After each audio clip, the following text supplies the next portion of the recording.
tower straight out approved, cleared for takeoff. This Cessna over the departure and numbers is going to go northwestbound. Okay, Cessna on site, clear for takeoff, San Charlie.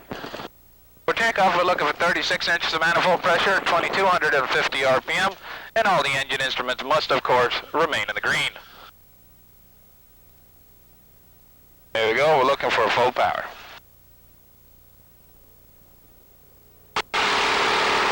Okay, that's looking good. Engine instruments are happy. We'll lift the tail off the ground to begin with. And we're going to get up on the right wheel just a little bit to compensate for the torque. And we are now airborne. Landing gear up. Hi, I'm Alan Abris, and I want to welcome you to the 1999 Free Flight Nationals video. I'm sitting in the cockpit of a 600 horsepower Pratt & Whitney powered T6 Texan trainer from Warbird Adventures Incorporated. We're flying over beautiful sunny Florida, but I want to take this time to tell you about this year's video. This year's video starts with the destruction of one model and ends with the creation of many new ones. In between, there's more flying action than ever before, Super D for the first time, and of course comments from the flyers. So sit back, relax, and enjoy your 1999 Free Flight Nationals. Now I'm gonna fly this Texan. See you later.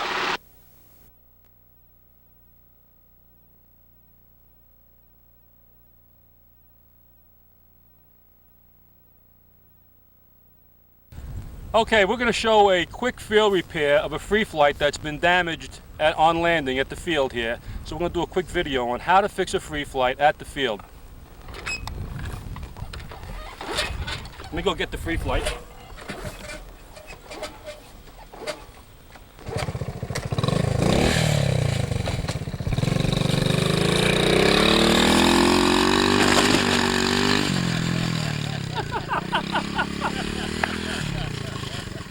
Do it again, do it again, do it again! You didn't fix it enough!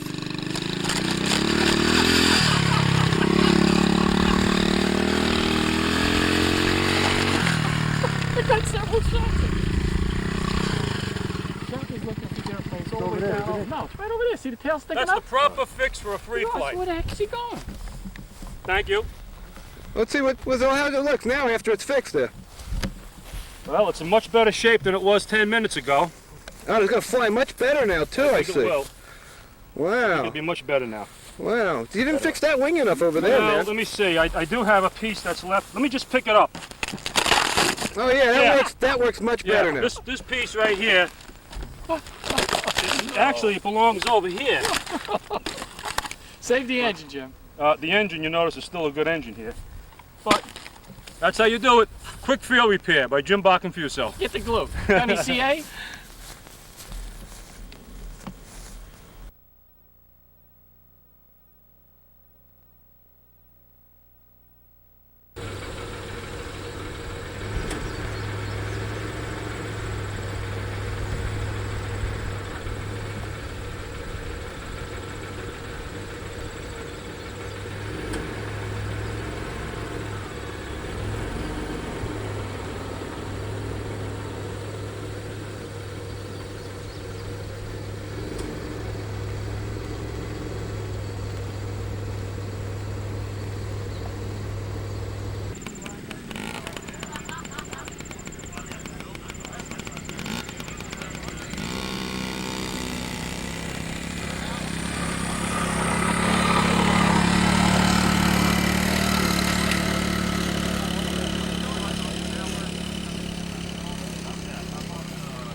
Check that guy, watch him. Break my wing, you're in big trouble, Nat. Break it, Nat. I'll help you. Thanks, Abram. I got a lot of friends around here. Hey, Abram. Yes, sir. What are the events today? What are the events today? We got B-gas, AMA. We got payload for AMA. We got F1A. We got a special event called Super D gas. where the engine has to be a 60 or bigger. All right, thanks, Abe. Brainbuster sponsoring it today? Brainbusters are sponsored today. Skyscrapers are in there somewhere during the week. I think we're Tuesday. Tuesday. Yeah. Good show. Have a great day, Abe. I will. Let me process the car. All right.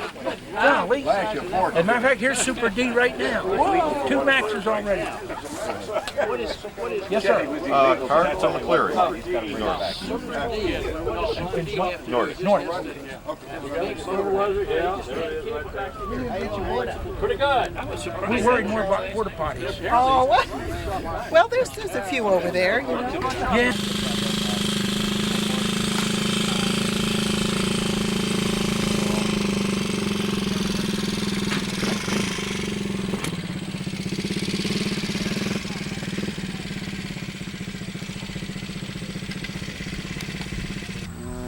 Hey, Joe. What? Pardon? Hey, what are you flying there, Joe?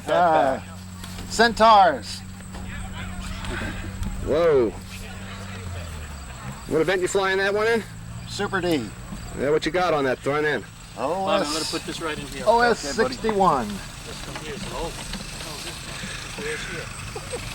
Anything special about that airplane? That your own design?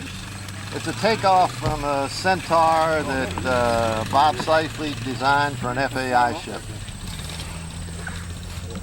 Anything else?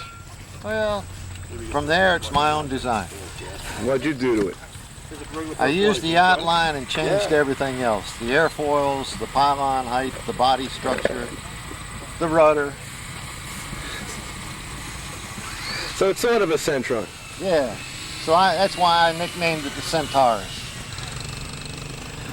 Well, I can't wait to see this thing go up. Well, stick around a while. All right, we ain't going anywhere. Vinny's here, by the way.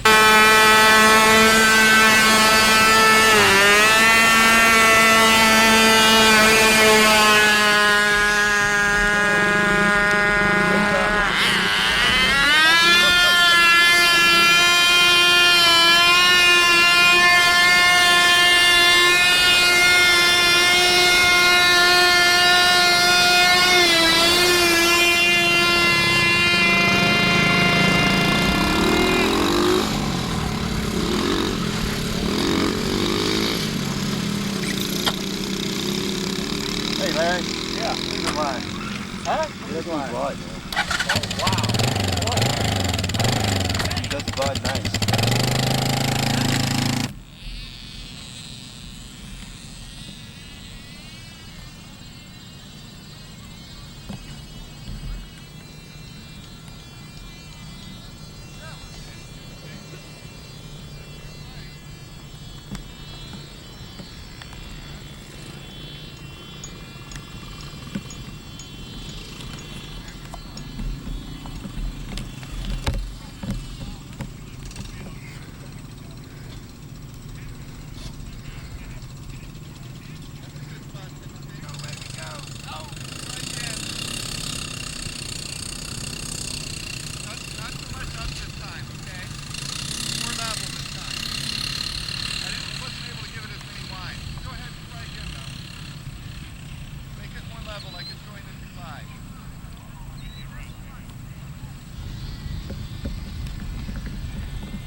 together with a spacer, I mean, I don't know.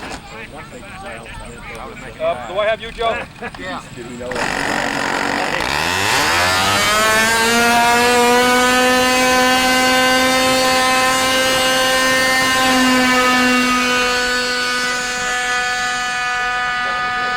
Roll, baby, roll, roll.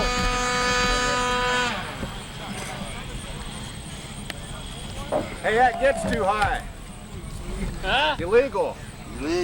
I did a lousy launch, Joe. I think we ought to ban something on there, whatever it is. I think we should start banning things. Yeah.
Better get on your horse, Hank. Where is it?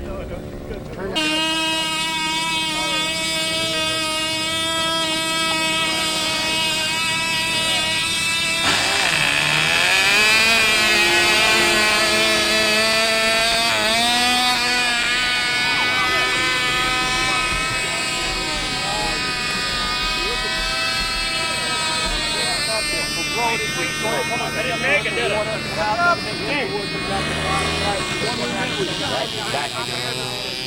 Time was perfect on this. But you're in a sinker.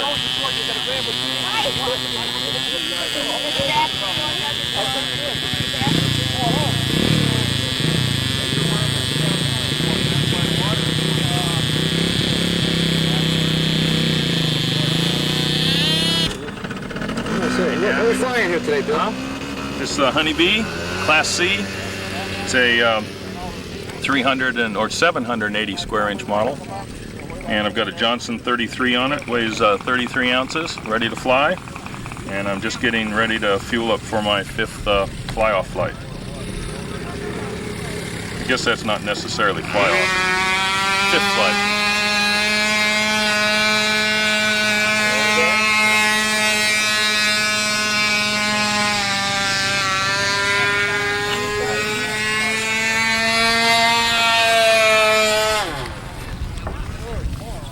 Where's that thing weigh again? Weighs 33 ounces, and I've got a Johnson 33 on it. Engine's a combination of a 29 crank and a 35 piston, or maybe it's the other way around. 29 piston and a 35 crank, and so you figure it out and it comes out to 33. So it doesn't have to weigh as much as a 35. While you're looking. All right.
4. I let it go. Huh?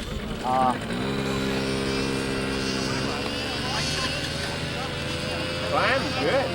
Yeah, I picked up the slow. Where's the snow coming from? I thought that wing was flexing on me. No, it had I was going to ask you if it had that much dihedral normally or just on the power.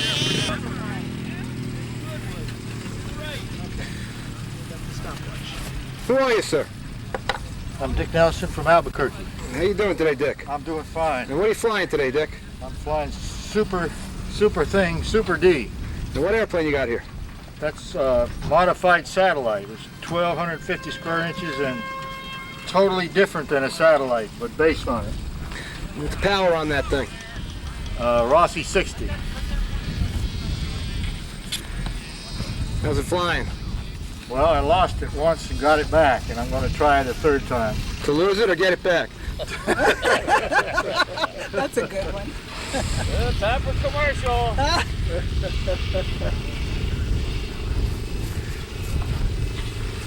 It's a real pretty paint scheme on the wing. How do you achieve that effect?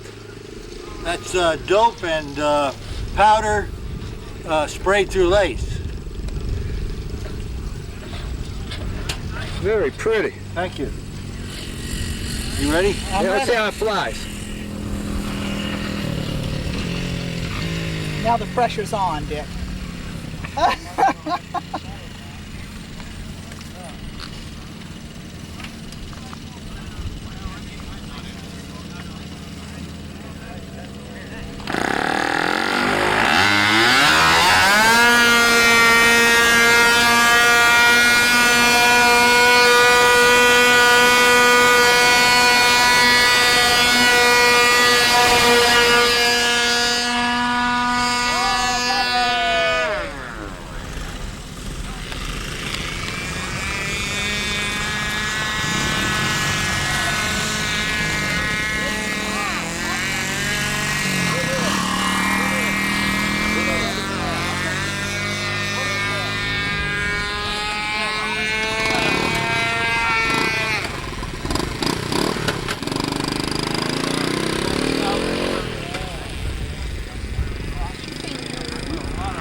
It was just perfect.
Yeah, it's just starting to get moving when the engine's lit.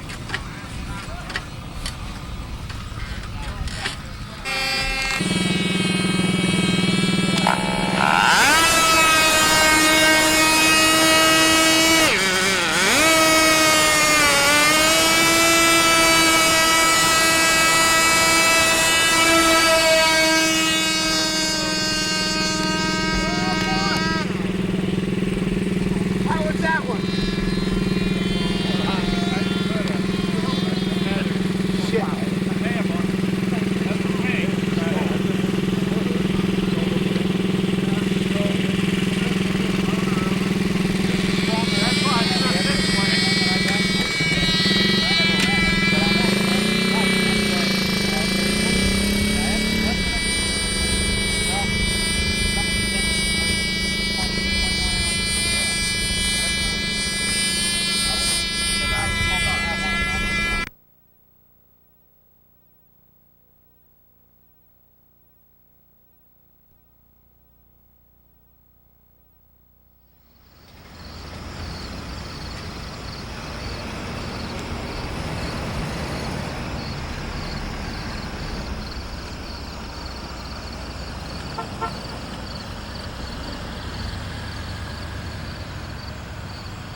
Morning, Jim. Morning.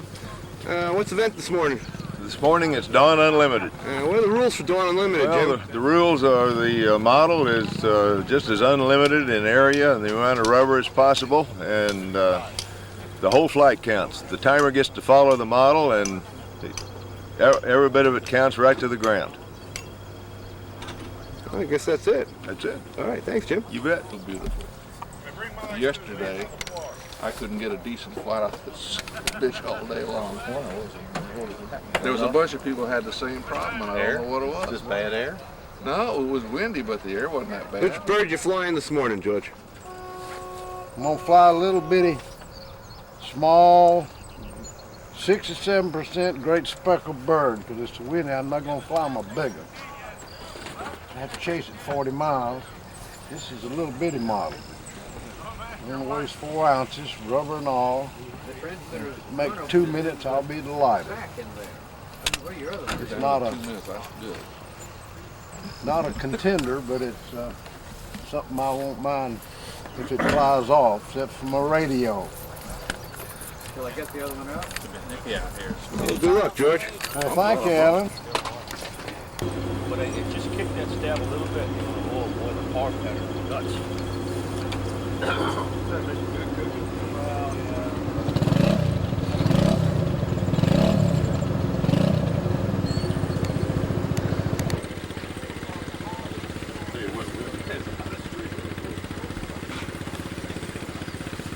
Little web for it on the web. Really.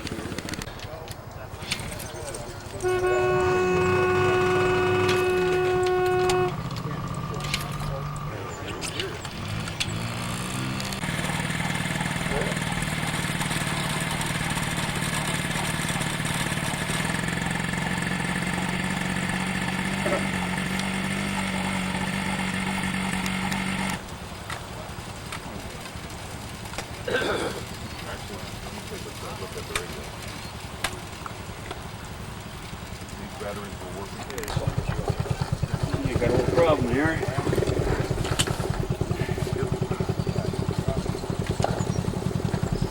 Oh shit.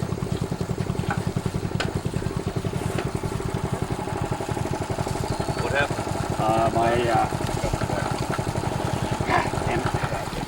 Okay.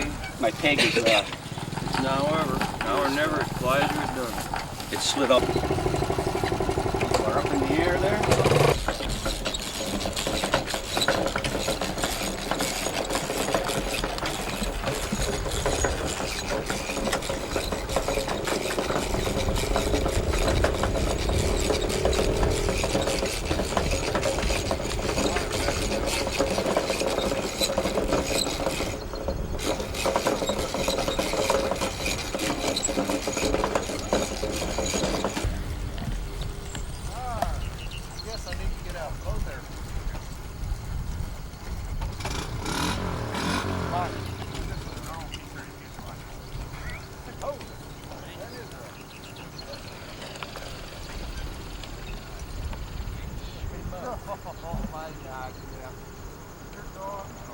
Is that climb or is that climb? Better get on your horse. 650 square inch.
So you've been handing them out as they process.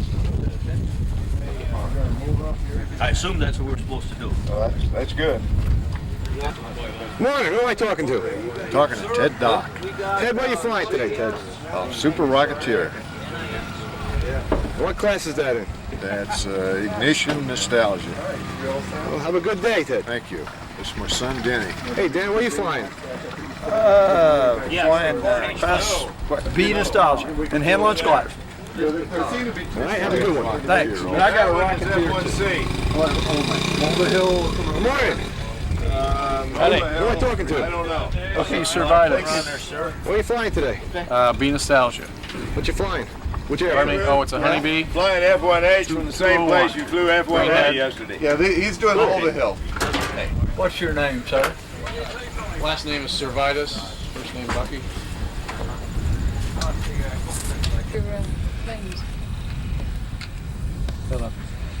Light the fuse here. What do you think, Ted? We gonna fly for Flying JetX, Hank? Yes, sir. I think it's Doing many left. These things are very temperamental. If you get a flight, you're lucky. Maybe that's why this thing almost died out. You want to go launch right up this way? Well, let's see here.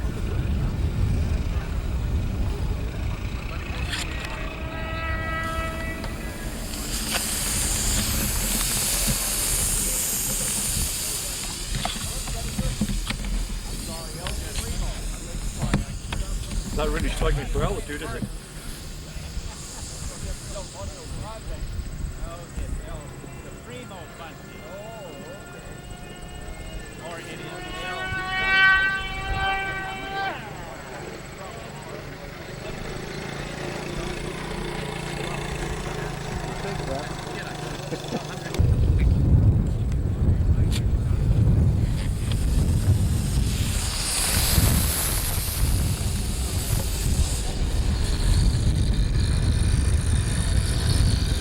that thing's on fire!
.71 engine run was good. Let's see if it flies.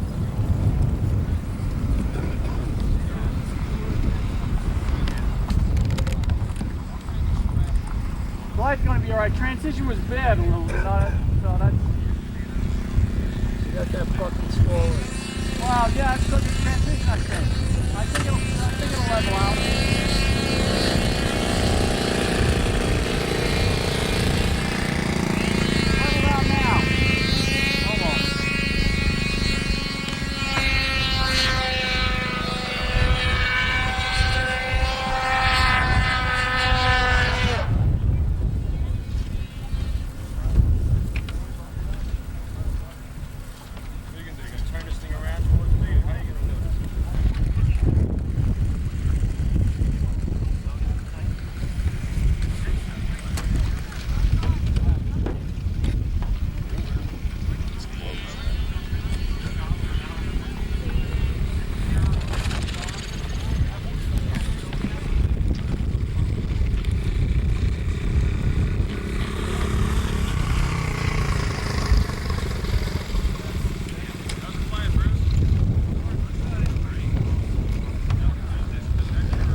Okay,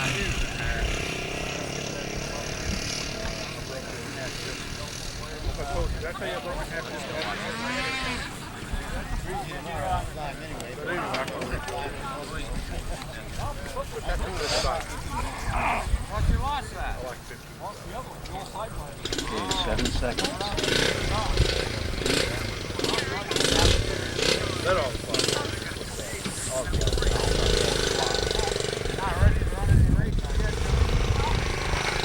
Fire in the hole.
Who am I talking to today, sir? Weisenbach. Come again? Weisenbach.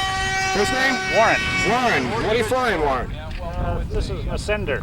Yeah, but what's he working in the boat? It's a nostalgia ignition engine, or plane. And what power do you have on that, Warren? Art 19.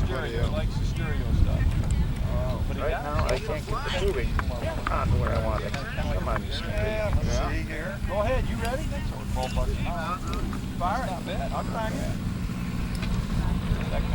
Just going to make an engine run first to check things out a little bit. How long have you been flying, Warren? All my life. Started back about 8-10 years old with solid models, and gradually moved up the line. I've been in it for a long time. Can't remember when I wasn't flying model airplanes. How long have you been flying ignition? Since the 40s. Kind of a workaholic. Started in the 40s.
Hey Larry, what you flying? Flying Malva Hill today. I hope it flies. That your own design? Yes, yeah. Finally, I think we got it ringed out. I think it should go up this time. It's been stalling before, but I think we got it worked out. I hope. We'll see. All right. Thank you.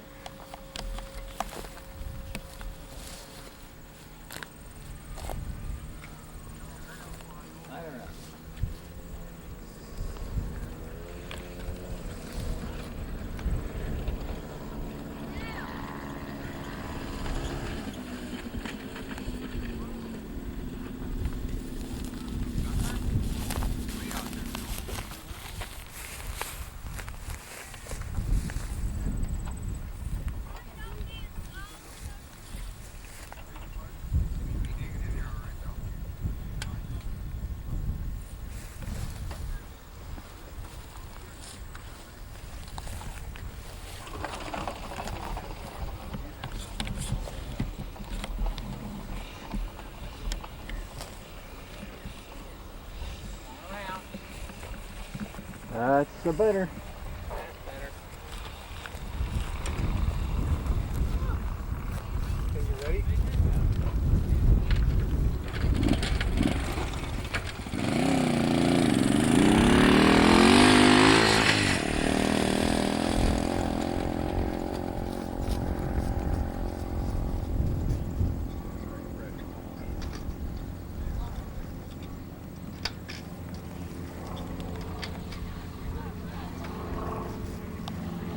Peter Barron.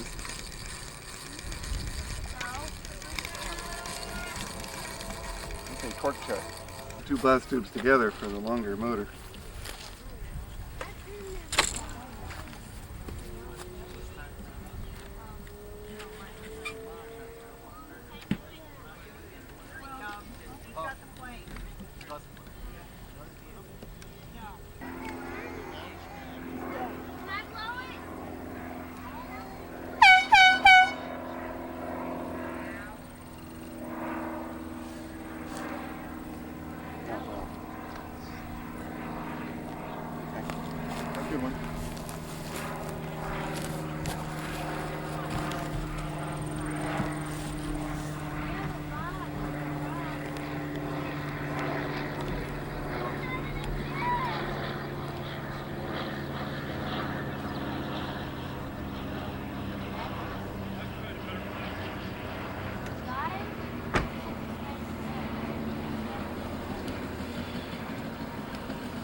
card and the spokes, you know?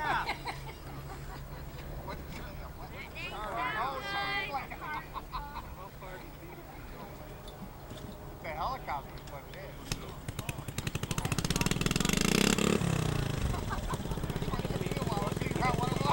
I said that was way underway.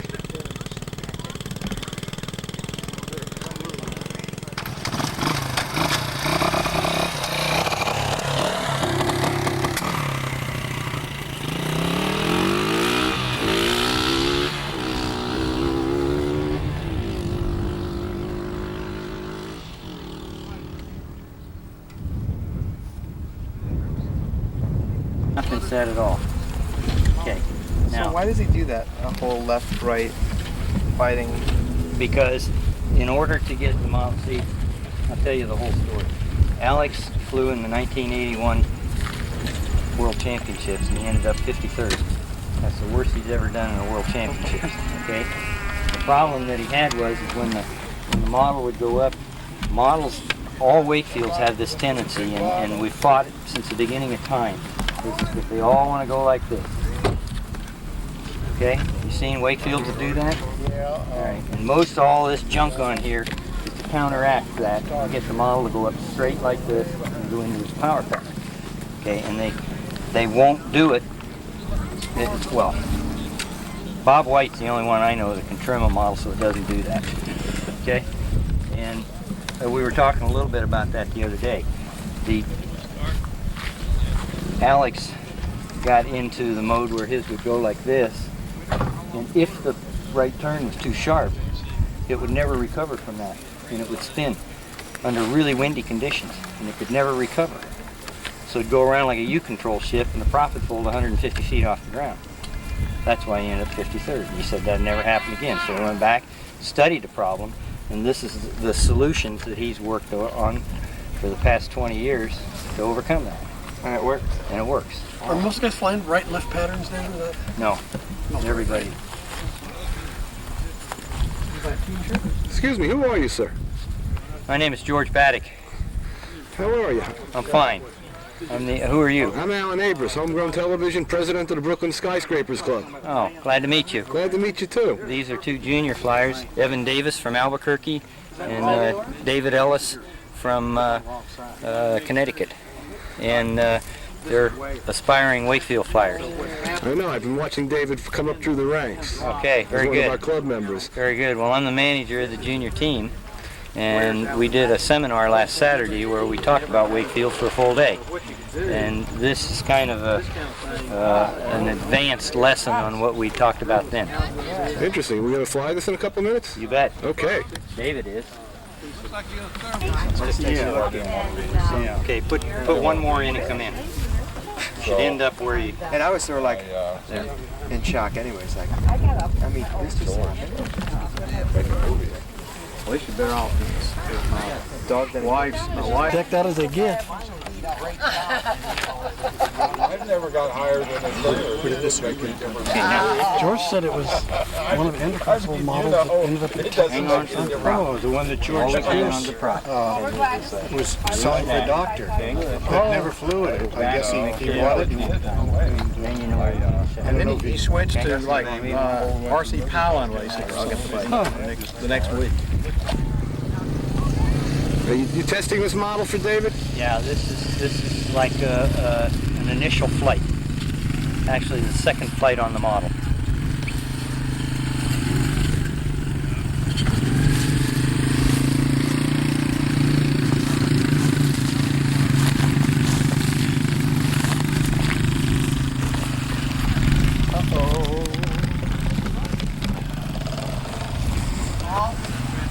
Still not going to go to the right. Maybe it will. I threw it to the left, that's the problem. Man, I can't let you do anything. What? I can't let you do anything. I know it. Pathetic, isn't it? Okay, we're real close right now. Better get on your horse. I don't know how long the DT is.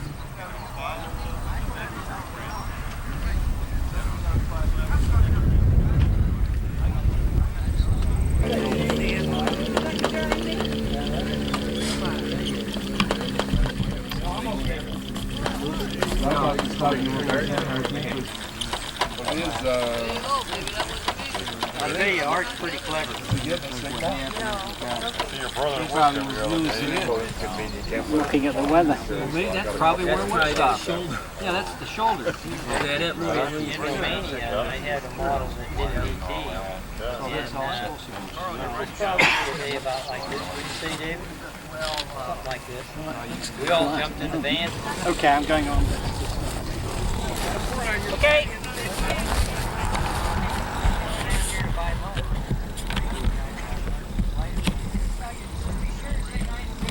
Is that right? Yeah.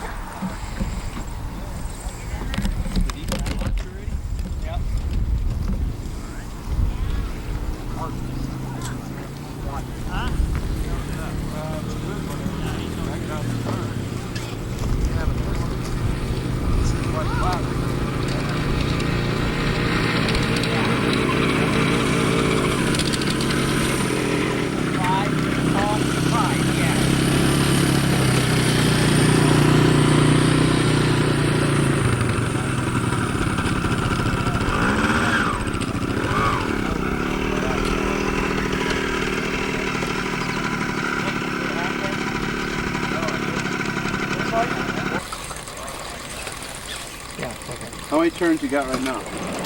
Got 300. I'm gonna stay out here so I've got 5 left. Yep. All right, I think I'll just go, huh? Yeah. Yeah, I got it.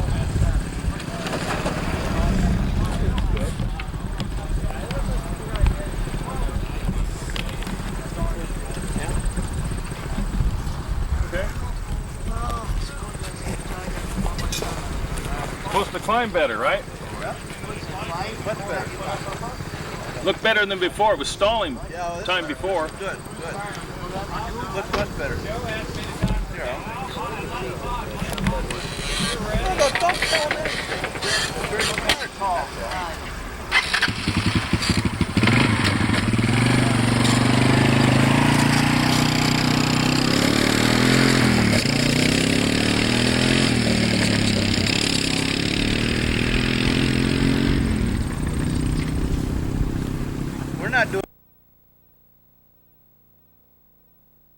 Alan, I'm Abram Vandover, and I'd like to welcome you to the cargo event.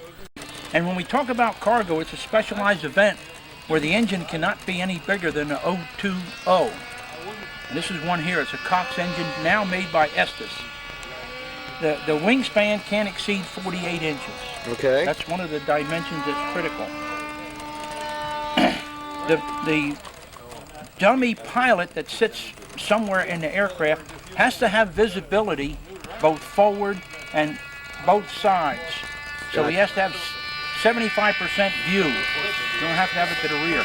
The dummy itself has to be of a certain size and weigh at least 28 grams or 1 ounce. And the way you score this is the plane has to fly for more than 40 seconds and you're allowed a 20-second engine run. And that sounds pretty good, but these models on an 020, they're lifting 2 or 3 pounds of lead. So it sounds pretty easy, it's not. But it's a very challenging event, and every event has to take off from the ground. And that's what separates the men from the boys. Thank you. Thank you. I'm not going to tell you about separating the men from the idiots. Well, why not? Oh, that's another story. Oh, okay. Okay, and your name, sir? Bill Barr. Where are you flying today here, Bill? Cargo. Uh-huh. And this is, I've got 450 grams on it. Right. So far I have gotten almost a 40-second flight, but you have to have a 40-second flight in order to get an official flight. And hopefully this time will be the lucky time. All right.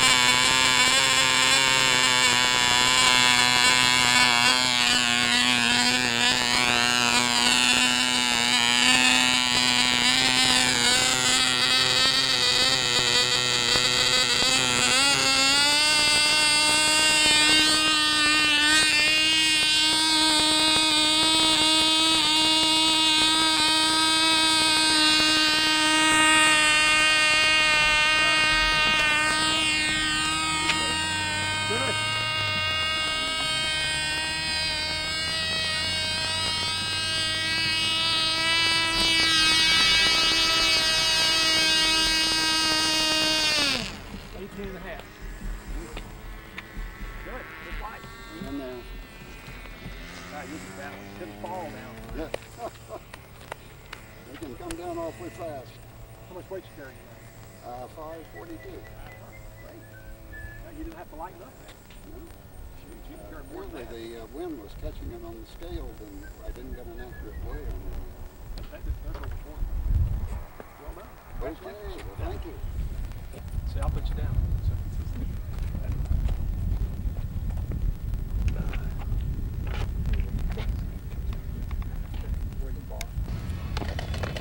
Hi, my name is Justin, and What's your last name, Justin? Oh, Rankin, Okay, what you flying? and I'm flying cargo today, and it looks pretty promising. A couple years ago, we had not much success at flying my cargo plane, so hopefully it'll work this time. Is this your plane down here? Yep.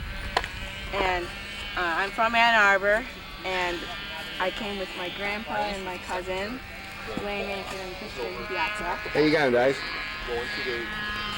All right, you gonna set this thing up? Yeah, you gotta put this little battery here on this little doohickey, and then you gotta hand crank it a little, get the gasoline flowing. And then you just take this little starter thingy, you press the button.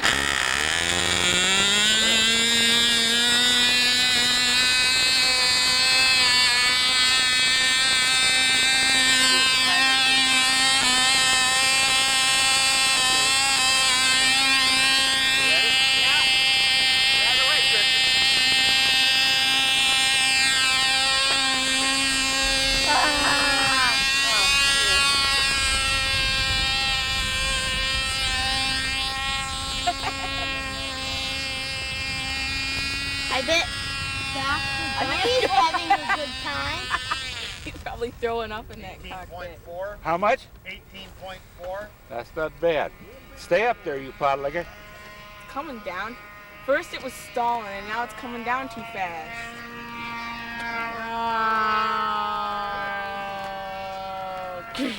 35.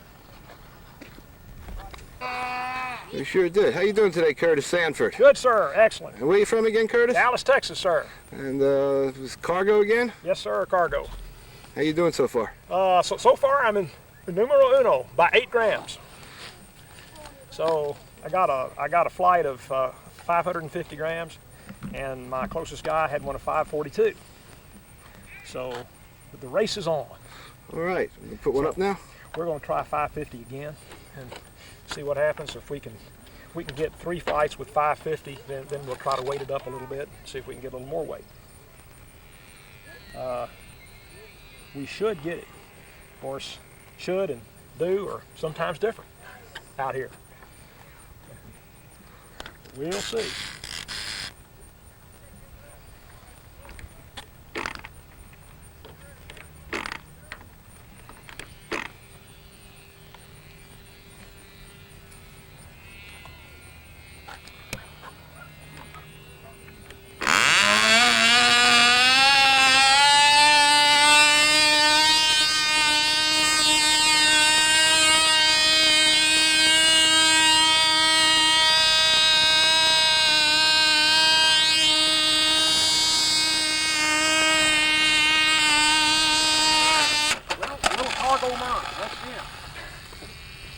When heat comes over, always do that.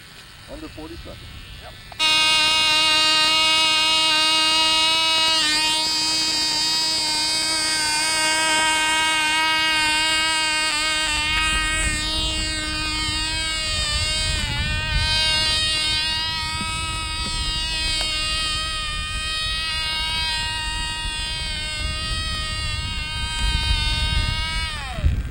18.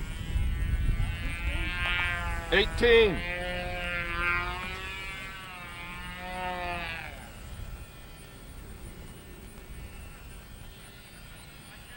$30.68. What model is that, Abram? That is Cesar Ramirez's Atlas, the AMA record holder and he lifted 33 ounces of lead on 3 flights within a 15-minute time span. He said there was no lift, but we think maybe he pulleth our leg. If you'll excuse me now, I'm gonna try to get this engine to run. You're gonna try to fly the plane too? Yeah, then we'll try to fly the airplane. There he goes.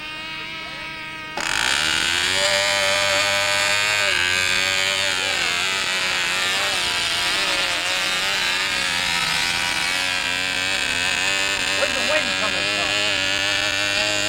Watch out!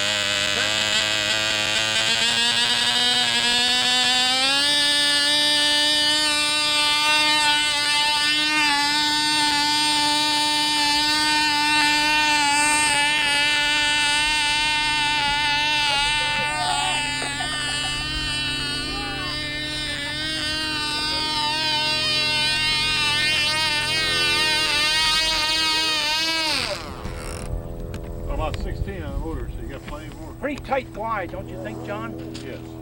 Okay.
Rocking and rolling. Uh-oh. He'll be all right. We know the prop.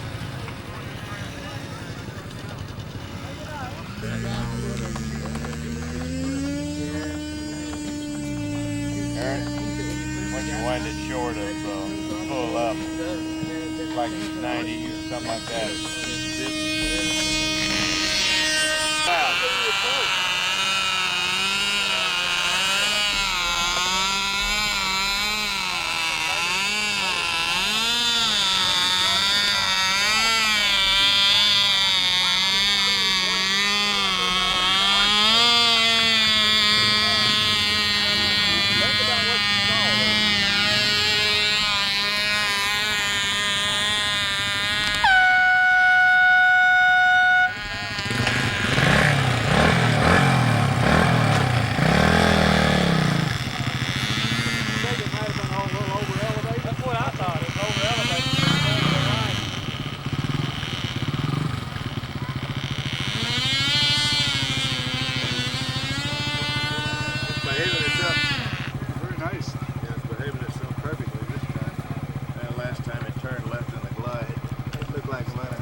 I can feel it right on my foot.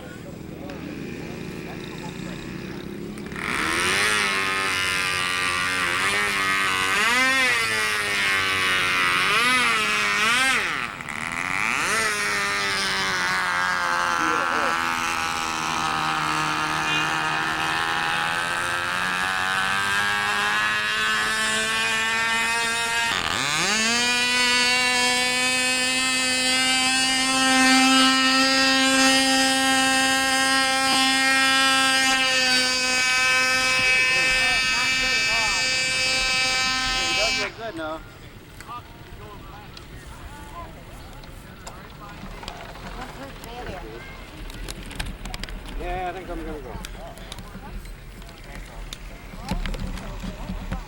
Okay, you guys ready? Where is it?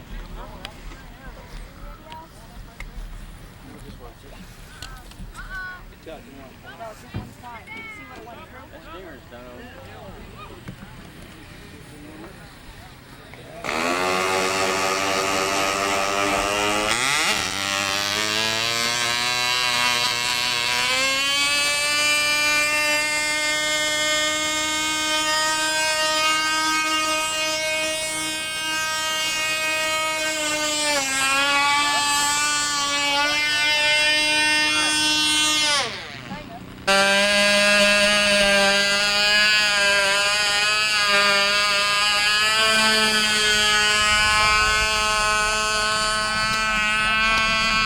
Come on.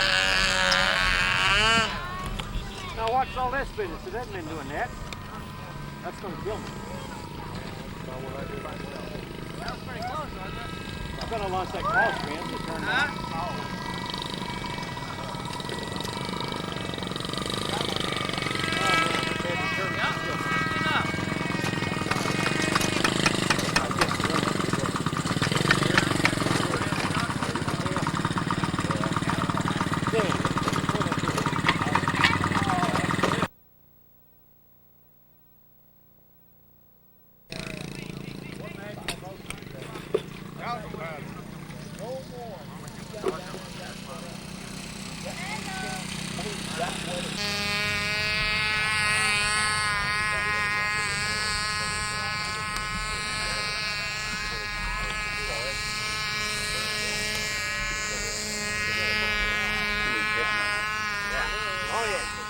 Behind you.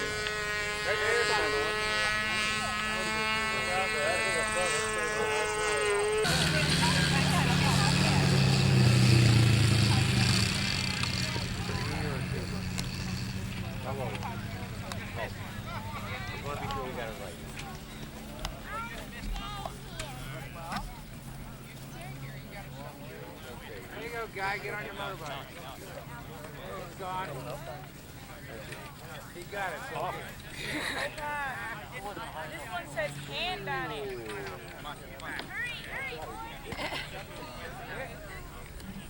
Stay here and you don't distract Kristen. Hold on.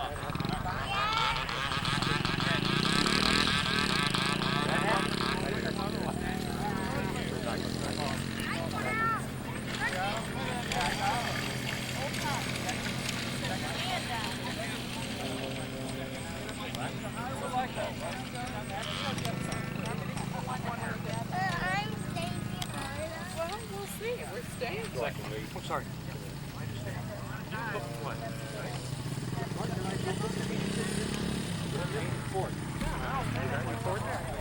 Oh, Billy. Oh, he missed his.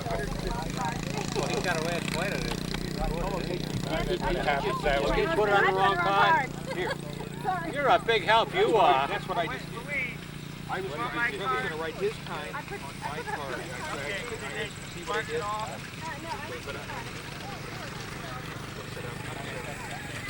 Whatever. Flight. Okay, good. Good, thank you. What we got? 150. Missed by 5 seconds. If somebody keeps making accidents, Go, yeah.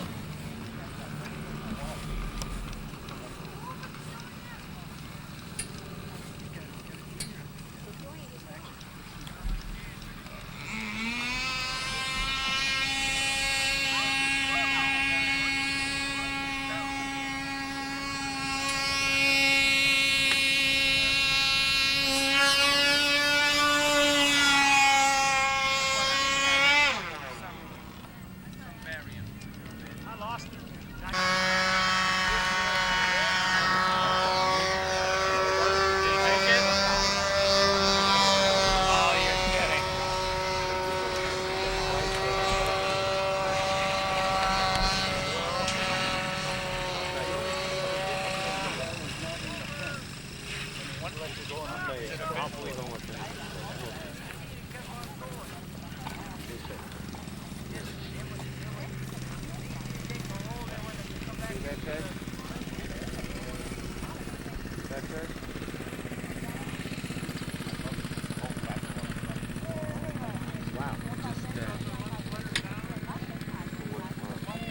Bernie,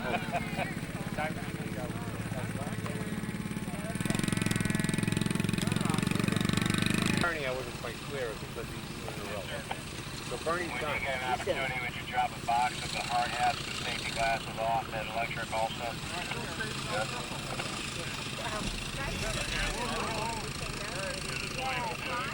I have a file. Mom? Yeah.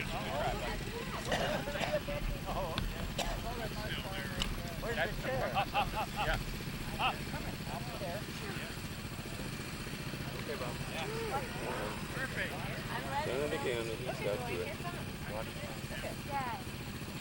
Don't shoot the Dodger down. Got 120.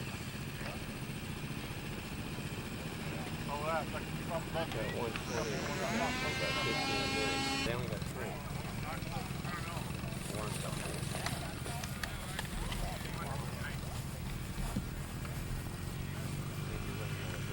One more time, Timothy? Timothy?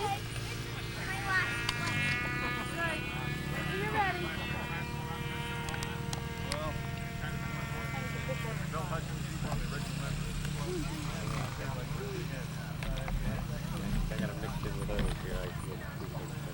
Larry Davison. Yes, sir. What you flying there today, Larry? It's the Brooklyn Dodger, designed by you. World-renowned model designer and builder and competitor. Super guy. What kind of engine you got on that? It's an Olsen 29 ignition, alternate rice 29.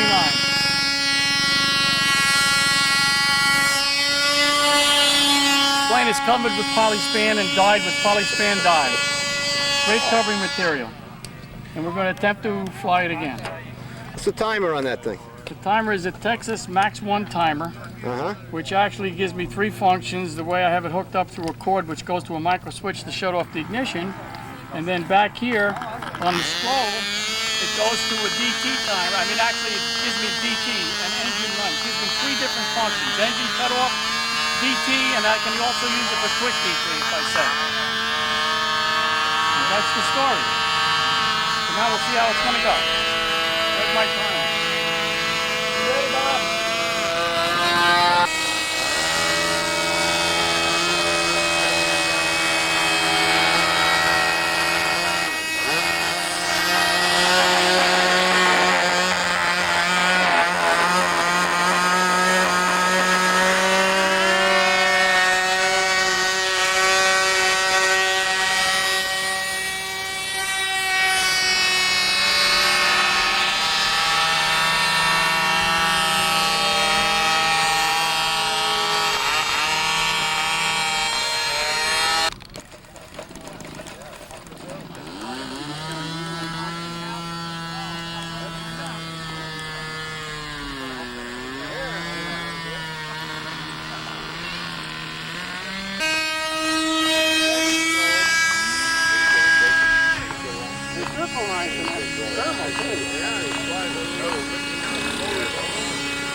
Read the glider pan on this one then. Here we go anyway.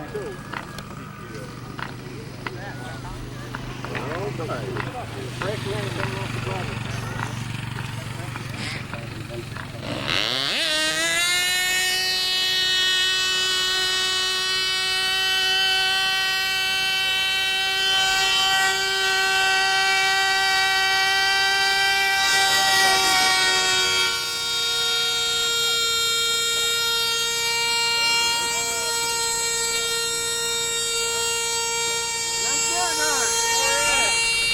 Right up here. Right on my hand. Yeah. Darn sun gets in the way. Look at that sucker go. Sometimes it takes a while for the gift.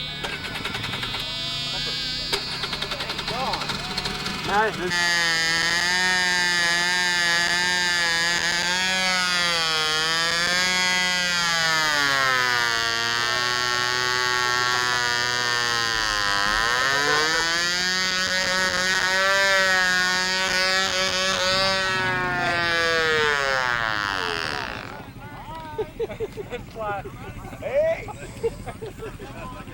How long are you allowed? Well, that's 14.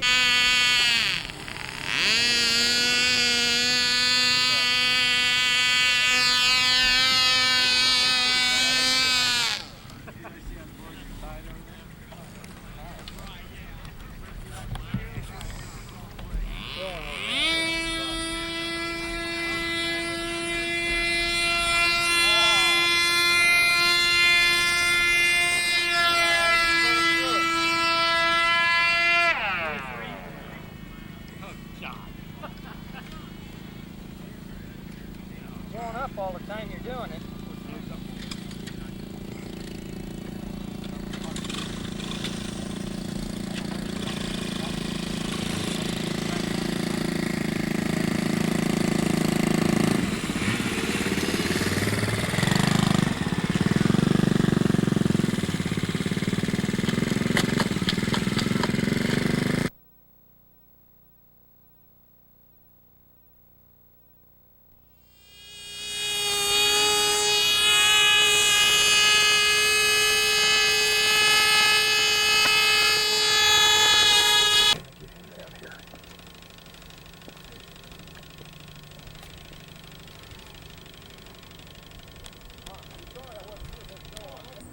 All right, sir, tell me, who are you and what are we flying out here today?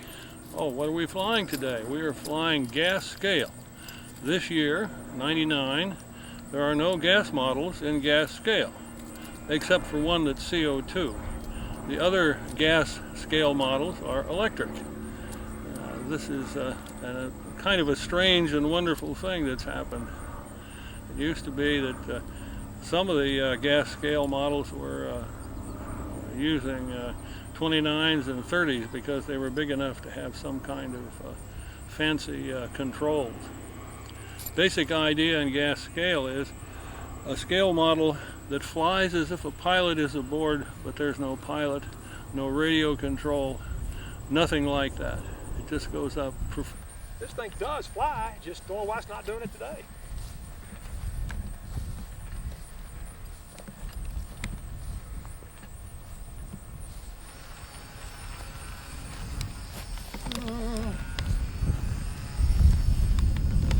Not exactly realistic.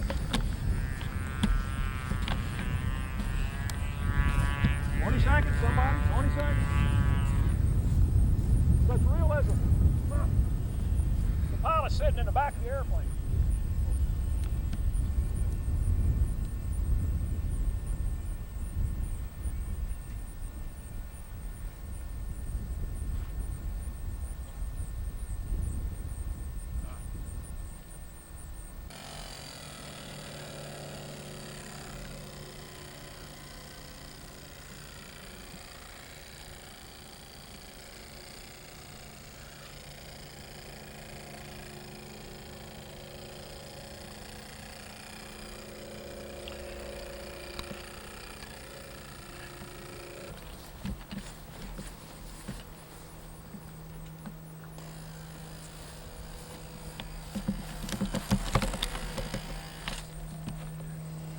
That's it, Coach.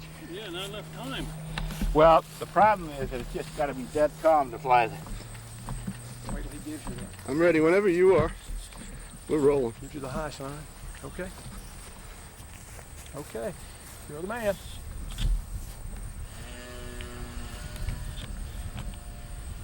All right. Away. Up, up, up, up. Good, good, good.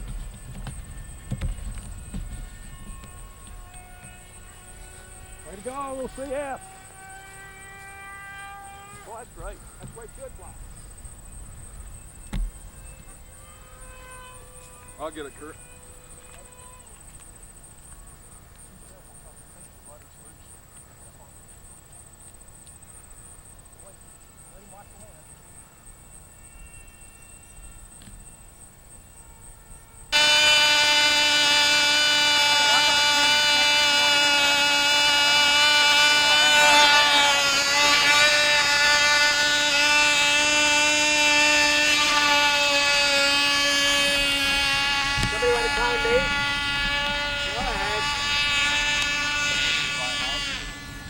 Good, Bob.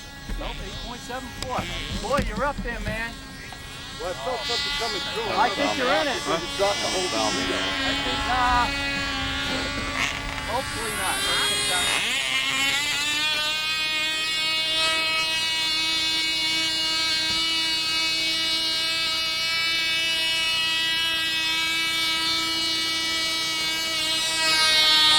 Well, as long as I'm not.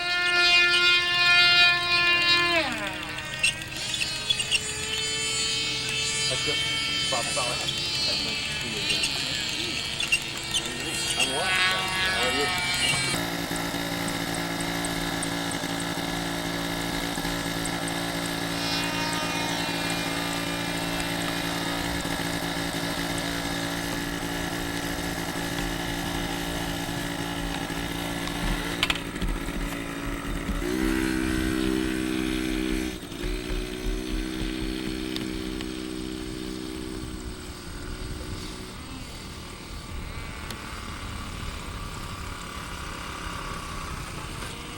Man, that climbs like Bob Hatchett.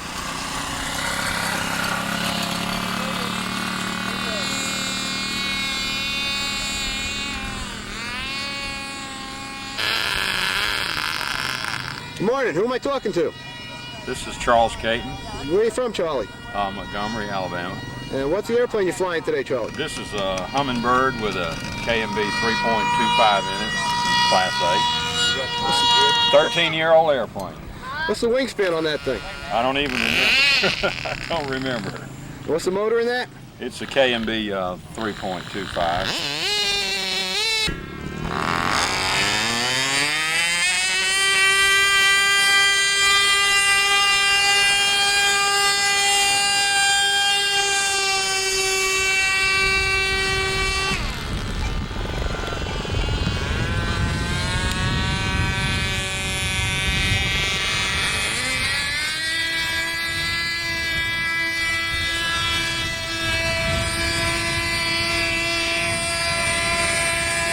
Morning. Who's Andrew? That was a real nice flight I saw before. What event are you flying? This is CO2 combined, large and small, junior, senior open together.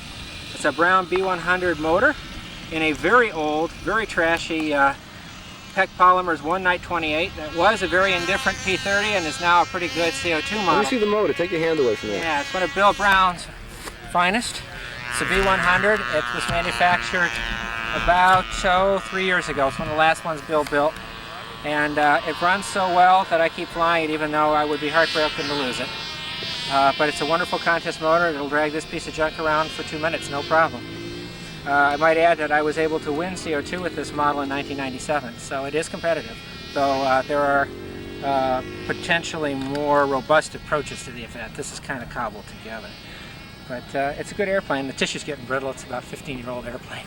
Like I said, it was a beautiful flight before. Yeah, the problem is it's a little low on power when you first launch, but if you make the first couple circles, then it picks up and away you go.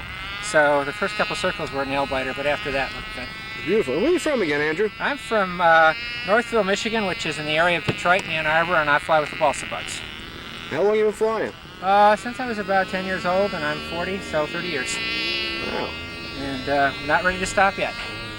Most excellent. Most excellent. You going to fly that again? I am. I'm going to, as soon as I run my score up and I get Chris Weinreich back, we're going to do hopefully my third max. Yeah, we'll get another flight. Hey, we'll do it. All right, man. Thanks. You too.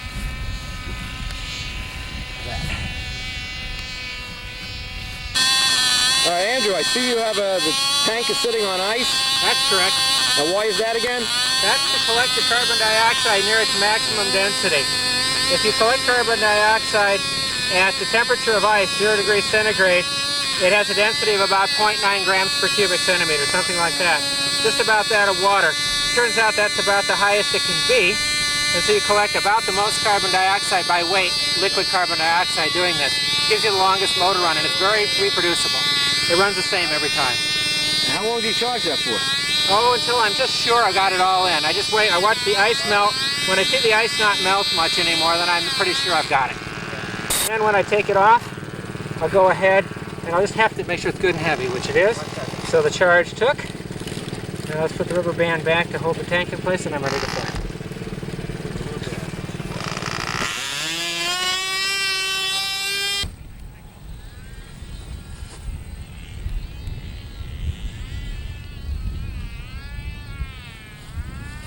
running the motor. And I'm going to watch. And I tweaked the motor a little to get a little more climb out of it. That looks better. Hey, a lot less dice going up.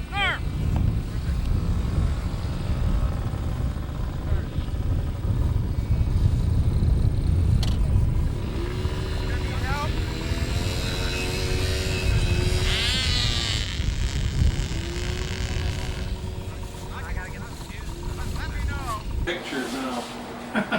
Hi, Dave. Hi. Tell me what you guys are doing here. Well, this is Jim Miller, who has been one of the most consistent, good quality scale flyers that has been around for many, many years. And I brought him in here to act as a scale judge for the various planes. We have the smaller ones here are Peanuts, which are 13-inch wingspan or less, and we have 3 larger aircraft, the Cub, the Bigger Lacey, the float plane, and they are what is called AMA flying rubber. What we do with each one of these is that there's a sheet with various places in which we grade several components.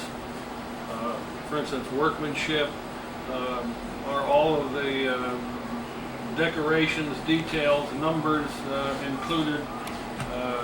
Does it match the drawing that we have that says this is the dihedral, this is the area, this is the landing gear?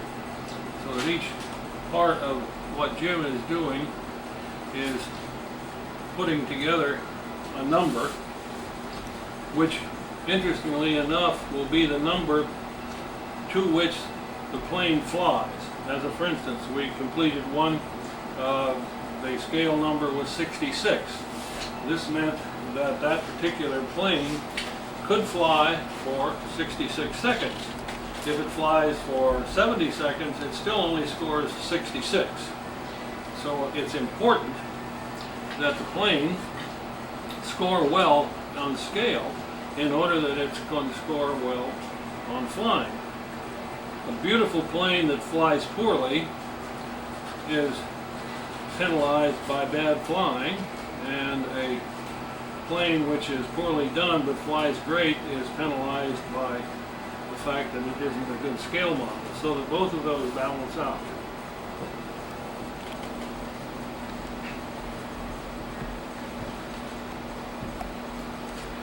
Now there's documentation. This particular model, which is by Jim Cutcoon, has a document that says this is a picture, it has a description, it will have a 3-view, it will have a photograph, preferably in color or with a description of the plane.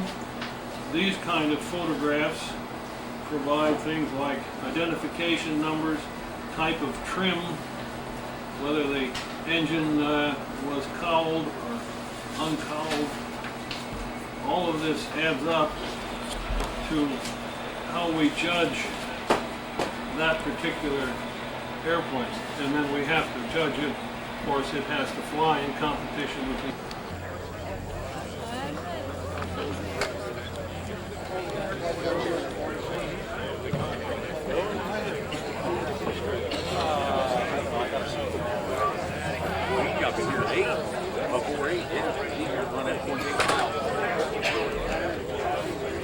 While we're unwrapping these things, Joe Williams has a special presentation. We'll let him lead off, and then Chris Matsuno also has an award.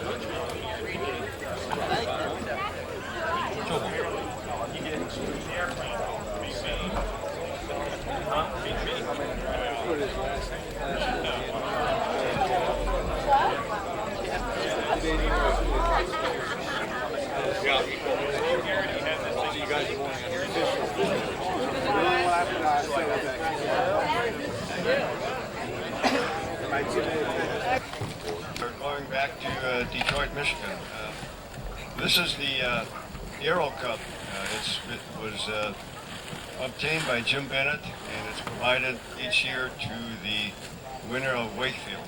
And this year the winner is Paul Crowley. Jim Bennett got this cup. It's from the 1904 World's Fair. The Aero Cup was a balloon race held at the World's Fair then. And he obtained it, and Jim and the McDonald Free Flight Club are awarding this as a professional trophy to the Wakefield winner. Paul Crowley.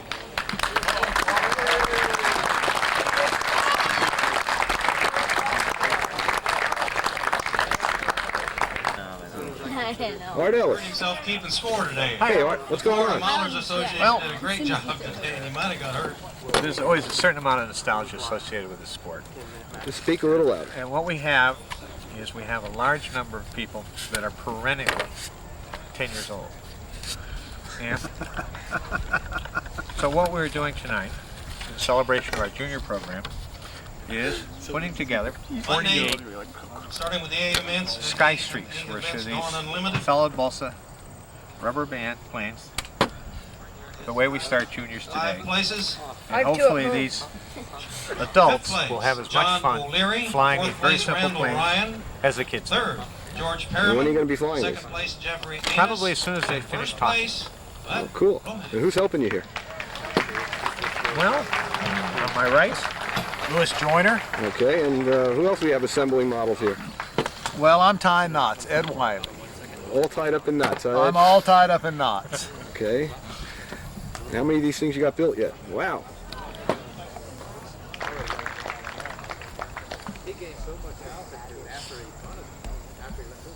Turn outside. Turn outside.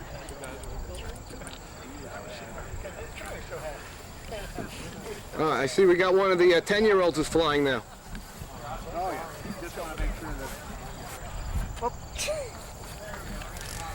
Go up.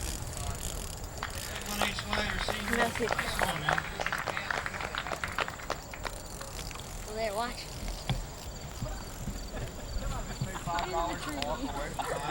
Oh no, into the. Nice one. Fourth place, Charles Marcos. Donald Zink, third.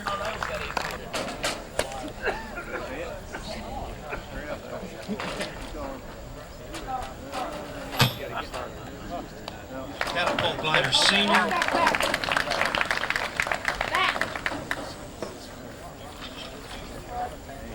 Only got 2 eligible flyers. Keith Barnett is second, and Billy Reuter is first. 156.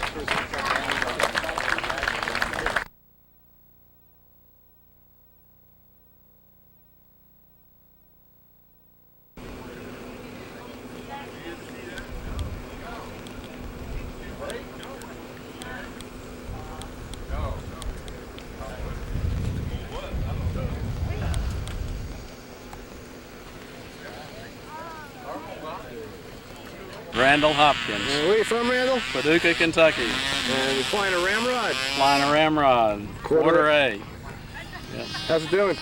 Not too well, but it's the flyer. It's not the airplane. I can't pick air today. And we all seem to be having that problem today. We all seem to be having that problem. Some days are like that. Yeah, right? You gonna fly it again? Gonna fly it again. Oh, great. Let's watch you fly. Oh, okay. Turn.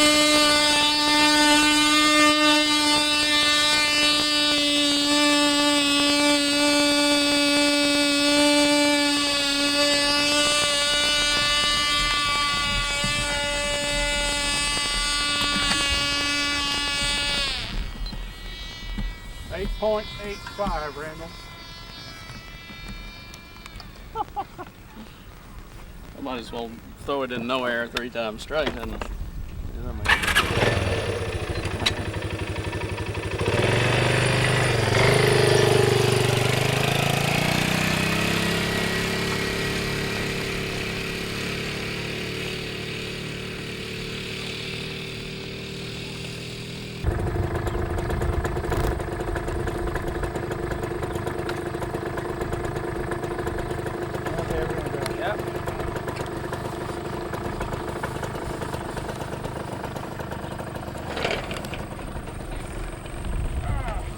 Bad launch, but no problem. Model forgives. Watch is running.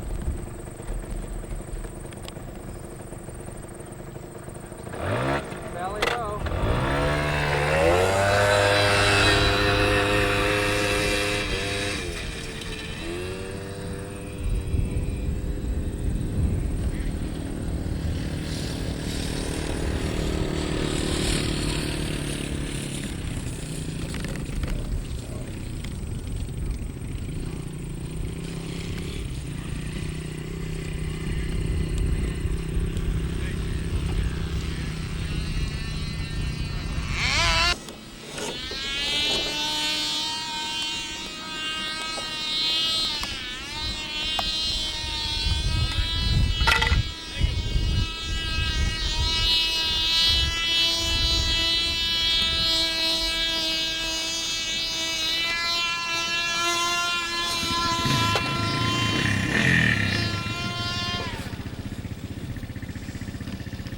Wound up. Okay.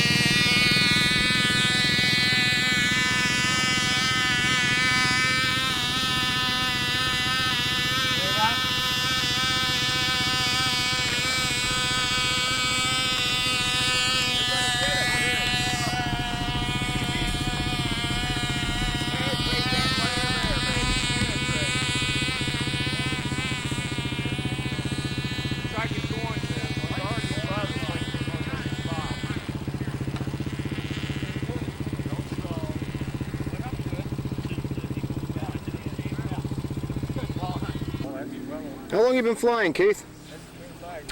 Let's see, 23, 33, a little over 65 years.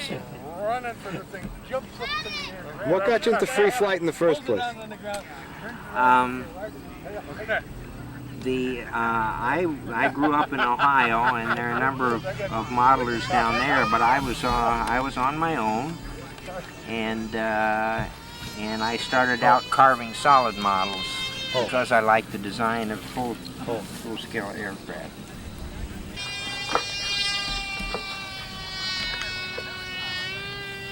And the distinctive thing about this model is that everybody else flies a parasol or a high wing, and this is low wing. That's my difference. Is that a rudder that's above the engine? I call it a forward fin. What advantage or disadvantage does that have? It adds to the dihedral effect and helps lateral stability. It helps keep the model direct. That's very interesting. Let's see this thing fly. All right.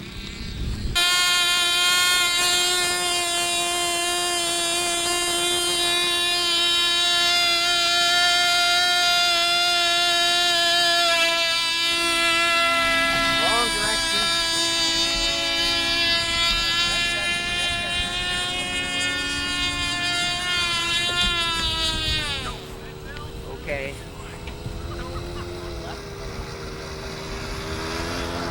Oh, nice.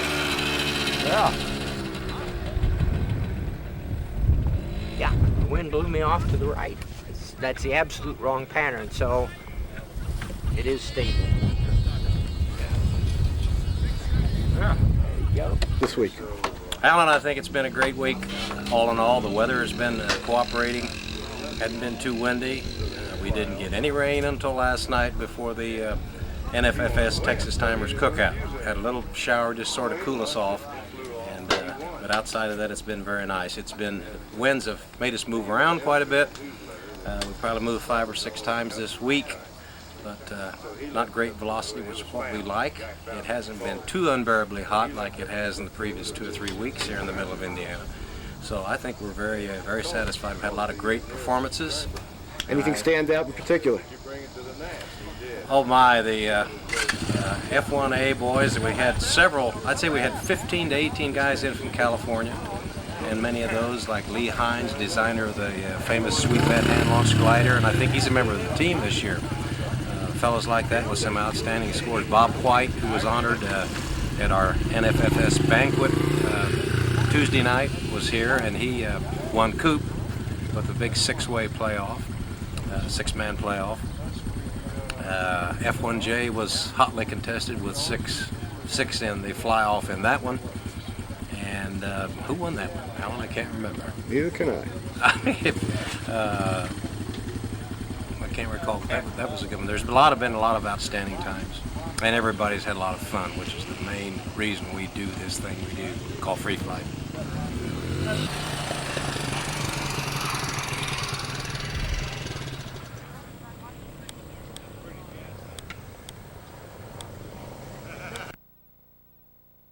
Talking to today? My name is Lee Campbell. I'm the sole proprietor of Campbell's Custom Kits, which is a multifaceted business dealing with kit production, wholesale sales to hobby shops, and the retail of specialty free flight items. I come out here because this is where the customers are. I try to bring the things that they can't get in their home hobby shops, or that they would have difficulty obtaining, and try to keep them supplied with things that might be emergency items through the meet. Also, I get to socialize a little bit, which is also an interesting part of my job. And do you fly also?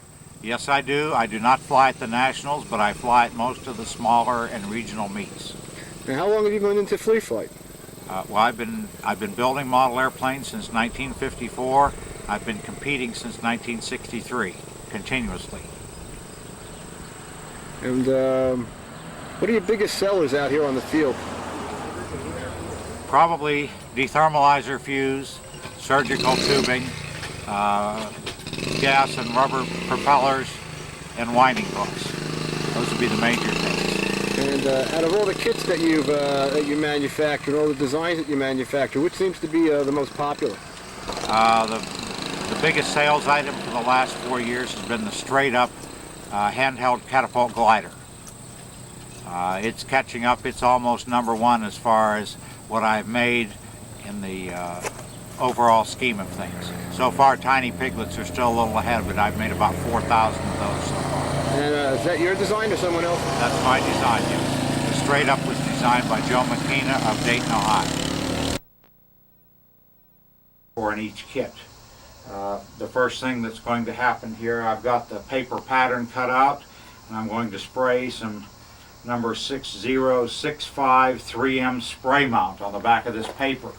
This is a removable and repositionable glue, because when we're done cutting these ribs, we will pull the paper off of them so that the top one can be used.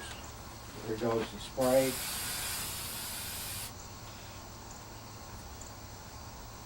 And we wait for the really wet part of the spray to evaporate. Well, it shouldn't be too much of a problem because we're going to remove the ribs. Okay, so we've got them stuck on the paper. I've got 23 sheets of balsa, and we're now going to cut this and have 2 stacks. Making sure that everything goes down to the end there. Okay, that's good. Okay, here we're going to cut it in half.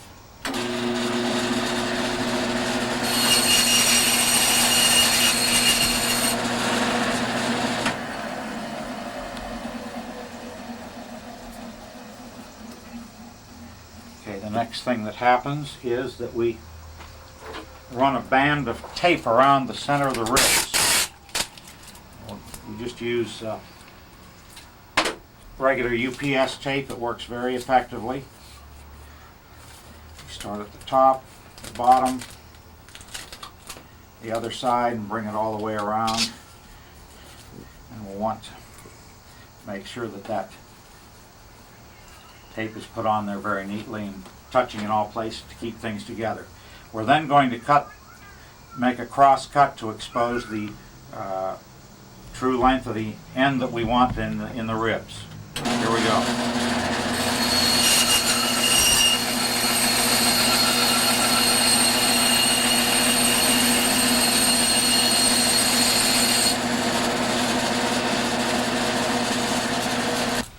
Okay.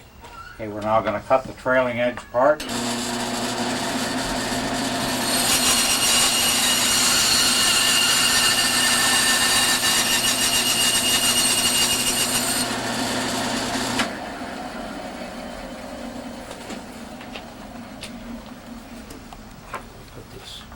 these extra sheets over here. And the next step, get the dust off of the ends, and then we're going to run the tape lengthwise around the block. What this is going to do, we're going to have the ribs taped together at both the leading and the trailing edges. Because once the ribs are cut loose from the stack, that'll be the only place where they're held together.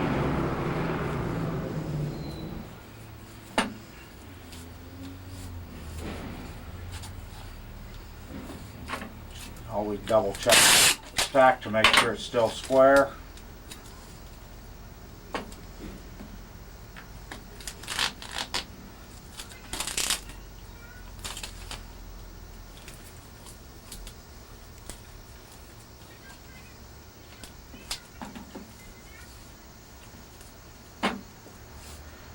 All the tape pressed down so it's fastened in here.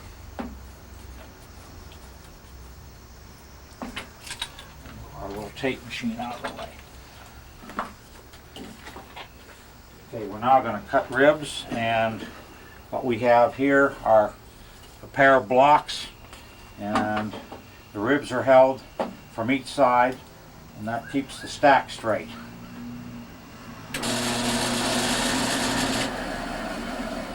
We're going to begin cutting from the trailing edge. They seem to be a lot easier to cut in that manner. The exception to this would be if you're cutting ribs for old-timer models that have a diamond-shaped notch in the front end. You've got to, of course, cut them from the front. Certain other ribs, although very few, need to be cut from the front. But we'll start these from the back and we'll see what happens.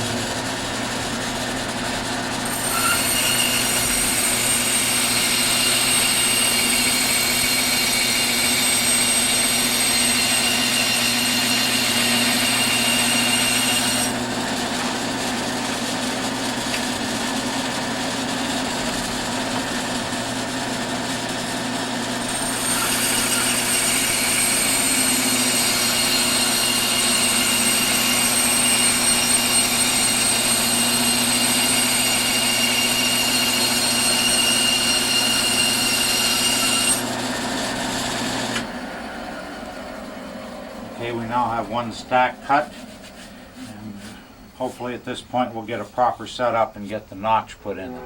These ribs have a notch that's 3/16 of an inch wide and 1/4 of an inch deep. We gotta move. We have to move around, Alan. To go around here, you may want to cut it off. Okay. All right, we're rolling. Okay. What we need to do here is to begin by setting this blade to the correct depth for notching these particular ribs. The depth we want in this case is 1/4 of an inch, and my normal procedure for setting the depth is to use balsa sheet and feel over the edge of the balsa sheet with my fingers till I can just barely feel the saw blades. I always set the depth starting from lower and raising because there is some slop in the screw that adjusts this height on the table saw. Okay, it looks like we have a good depth here. Now the next thing that we'll do is set the rip fence, and what we do is set this so that the distance from the rip fence to the far side of the blade is equal to the distance from the leading edge to the far side of the notch. In this case, what we want is 1 9/16 inches. So we set this up against the blade that is pointed that way. Move our rip fence over, and we tighten it. Double check. It appears that we're in good shape here. Okay. Excuse me. Now we appear to be set up, so the only thing left to do other than the notching process is to run a test piece through here and compare it with the pattern to see how well we're doing.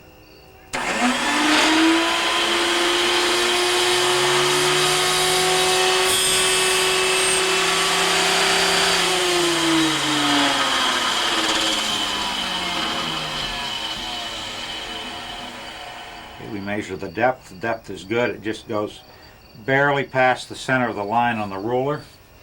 And then the second thing that we measure is the distance from the leading edge, and that appears to be right to the center of the line, which is exactly what we want. Now the kerf, or the width of the cut that this saw blade makes, is 1/16 of an inch. Our spar is 3/16 of an inch wide. What we will do here with these ribs, we're going to run them through against the fence and a piece of sheet, and then against the fence and against 2 pieces of sheet. This is a deep enough stack of ribs that it may take 2 passes to make each cut. We'll see what happens here.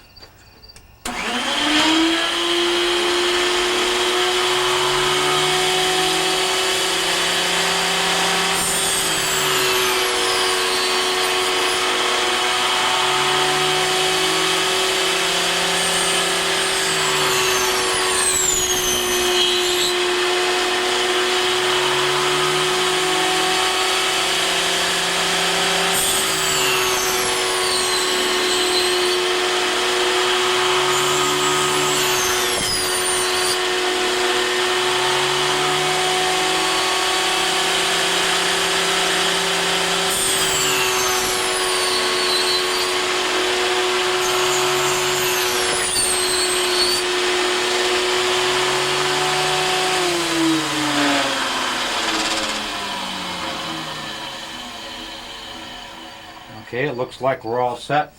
We now have a stack of ribs that'll make 9 sets of 5 for the center panel on a half-A Zeke wing. So how many ribs are there all total? There are 46 in this stack. I had 23 sheets and I doubled it, and it usually does not hurt to have 1 or 2 extra. They do get broken. You do find flaws in the wood when you're taking them apart. So you want to have enough. You don't want to be short. The leftover ribs can be gathered together, and that may be something that I can use myself. So they usually don't go to waste. But periodically you'll run into a piece of wood that has a split in it or not that you can't see from the start, so you want to be able to have a good piece to put in the kit. So of course the next run of Zekes that will be made is 100. The Zeke is the model of the year for various meets around the country in the year 2000, so I'm preparing to be ready to ship these as soon as anybody needs them. Wow, that was great. Well, that's all for this year's video. I want to thank everyone for watching. I also want to thank the flyers who contributed their comments, and I'd like to especially thank the folks here at Warbird Adventures in Kissimmee, Florida, for letting me use their facilities. If you are ever in the Kissimmee, Florida area, stop in at Warbird Adventures and go for a ride. I know I'll never forget mine. You won't forget yours. Well, thanks for watching, and until next year, happy landings. Come on, Captain, let's take this up again. All right. All right, I'll do what's called a reverse Cuban 8, okay? Good thing. A lot of fun. Take your word on it, never did it before. Yeah, here it is, 2 in a row. This crash looks like an 8 lying on its side in the sky. Look at your wingtip. That's 45 degrees. Now Right. look forward. Look forward. We roll, a little bit of left rudder. We're neutralized now. Follow our north-south roads here. And loop it. Now we do this again. We describe it looks like an 8 in the sky, right? Look at our wingtips. Right there. We look forward and roll. Make sense? Not really. I was totally confused. All right, well, all right, let's do an implement.